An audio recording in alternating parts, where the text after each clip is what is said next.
Hugh B. once wrote, saying, "Freedom of the mind is necessarily dangerous.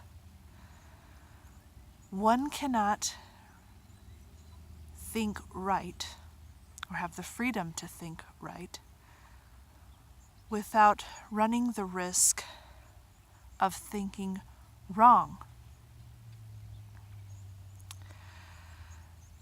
Well, freedom always has that kind of risk, whether it is freedom of the mind or freedom to be self-determining, determine the course of your own life.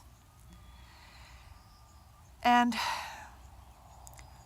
although I understand why he uses the word dangerous, and I think he says it with a certain relish, I actually would say that it's not dangerous. It's just that we think it's dangerous, which are two entirely different things. It does take a certain capacity for trust, to trust in your own freedom and to trust in other people's freedom, and to be willing to run the risk of going through lots of processes that involve being wrong at times. Unfortunately, of course, there's sometimes something a little bit more than just being wrong. Sometimes we get into places where we can cause harm to each other, and we're trying to avoid that for the most part. That's difficult. In fact, I would say just being wrong is not even a thing.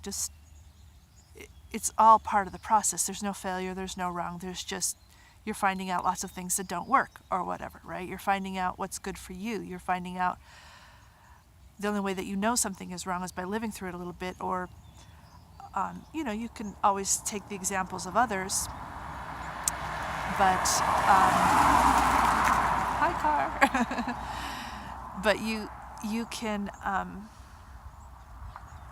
it's not dangerous to be wrong. It can be enjoyable along the way. And if we're thinking that we have to get everyone to think or believe or do correctly, that is just don't even do that. Don't go there. Let's give that up. Give that up. Because whatever's right is, we're always going to learn more anyway. We're going to learn the next right thing. So we're all kind of wrong right now because we haven't learned the next thing that we're going to learn. And that's okay.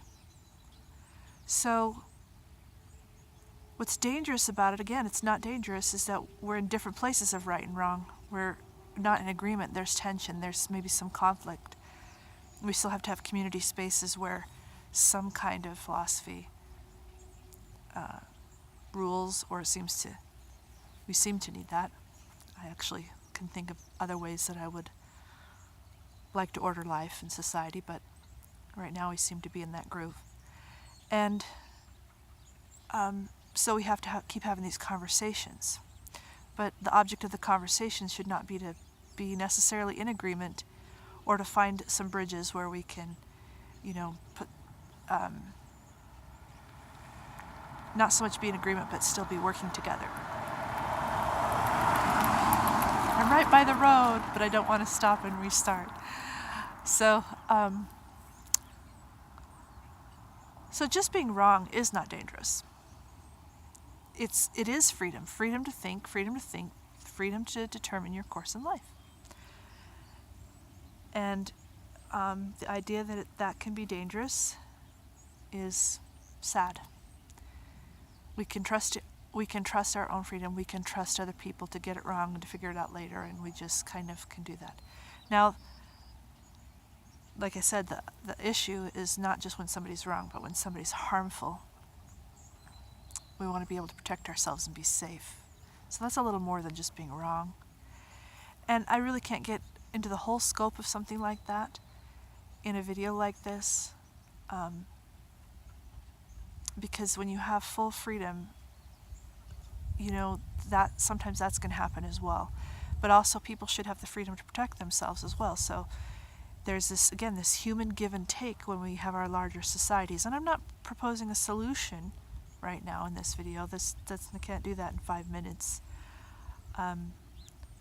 But as we look for solutions in our larger conversation and deeper conversations, to do that from a sense of trusting that there can be found that the thing that is best is freedom. Because the alternative is not having freedom. So freedom is a mess, okay? And not having freedom might be a little more orderly, at least in the short term. But in freedom, some people might be wrong. Some people might even be harmful as we try to figure that out.